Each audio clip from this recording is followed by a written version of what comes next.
Good afternoon. We're here to talk about the incident that happened on the 5900 block of Palmetto Street.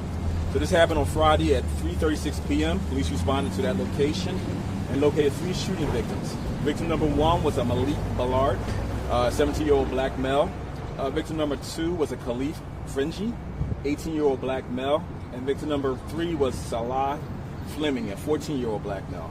All suffered from multiple gunshot wounds to the body and were pronounced deceased at 3:47 p.m. by fire medical personnel. There was one surviving shooting victim. He's a 16-year-old black male. He was transported to Frankfurt Hospital by private auto. He was suffering from 1 gunshot wound to the chest as well. Here's what we do know. Between the hours of 2:15 p.m. and 3:17 p.m., 2 groups of males arrived on the 5900 block of Palmetto Street in separate vehicles. Based on the information we received, they go into a house on that block for some sort of transaction. At some point during their meeting, gunfire erupted, resulted in 4 shooting victims. 3 succumbed to their injuries.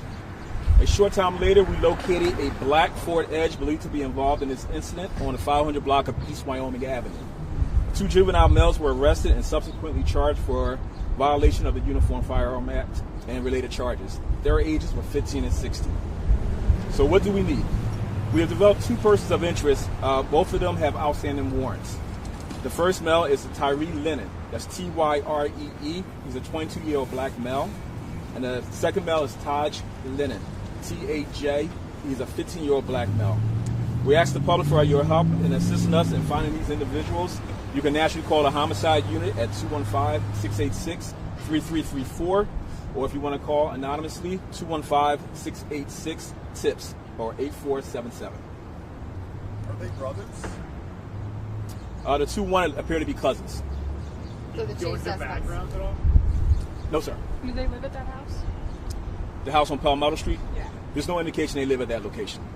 And I heard that maybe it was a gun swap or gun-related transaction inside the house. That's part of our investigation. That's still an ongoing investigation as well. Do you know how they knew each other though? Is there any indication of like did the kids go to the same schools or something like that?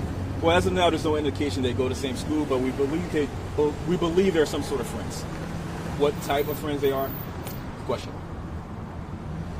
Can you just talk? The 16-year-old who was dropped off at the hospital, is he brothers or cousins with one of the people who dropped him off? Again, that's part of the investigation. I can't disclose that right now. Can you just talk in general about, I mean, this is a lot of teenagers that are involved in gun violence. There's possibly a gun transaction. We don't really know where the investigation is. But can you just talk about kids with guns? Because we've seen that number really creep up over the last few years of kids with guns and kids dying. Right. So based on the information I just provided you, we have at least, it looks like 5 juveniles and 1 adult male involved in this. The gun violence with the juveniles is out of control. That goes without saying. So we have to find a way to get the guns off the street and to have some type of intervention. We believe the parents need to be more involved in this to make it happen.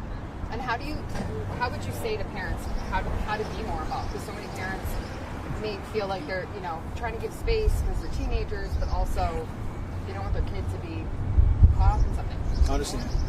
Those days of giving your children space should be over.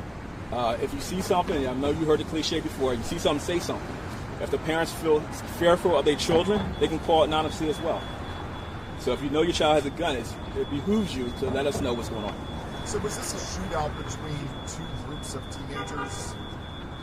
I wouldn't say there's a shootout between 2 groups of teenagers, but what we do know is 2 groups arrived at that location to make some type of transaction. And there were teenagers in both those groups? That is correct.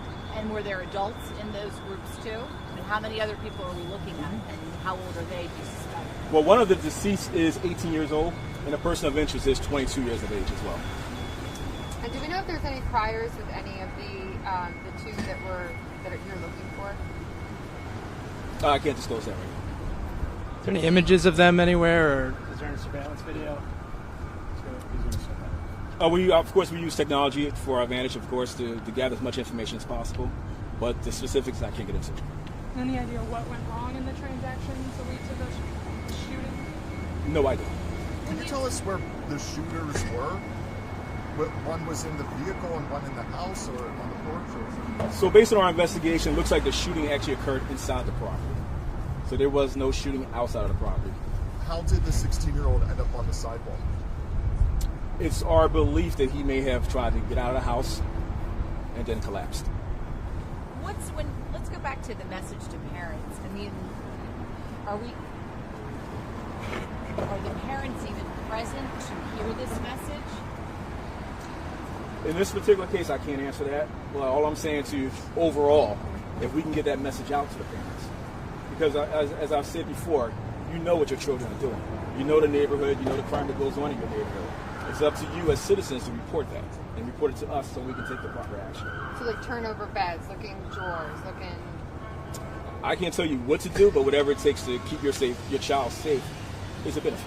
Are the 15 and 16-year-old currently in custody being charged with anything in addition to the firearms charges? We have related charges, but nothing specific. No murder charges?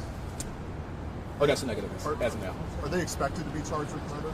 Again, that's part of the investigation. Okay, thank you, Inspector. Nate, you have a question about the... Yeah, can we ask about the 3-year-old in the home? Yeah, so I'll go over the case just so you have it. Approximately little after 5 yesterday, we had a mother show up at a firehouse with a 3-year-old. The 3-year-old had suffered a gunshot wound to his mouth area. Was immediately rushed by fire department to CHOP, where the child is currently stable. One of the investigation led back to the 1500 block of Taney. Initially, we had information that the child was shot on the highway while walking, and it was part of an incidental shooting. The investigation, some of the evidence that we've recovered now point that the child has been shot inside a location there. A search warrant was served, evidence was recovered, and we are still actively investigating to see who is going to be responsible for the shooting. That raises questions about the initial information you received. Did that come from the mother or from someone I'm not else? going to get into the statements that we took, but it's obvious we took some false information initially, and we're looking very closely at everything. All right. Thanks.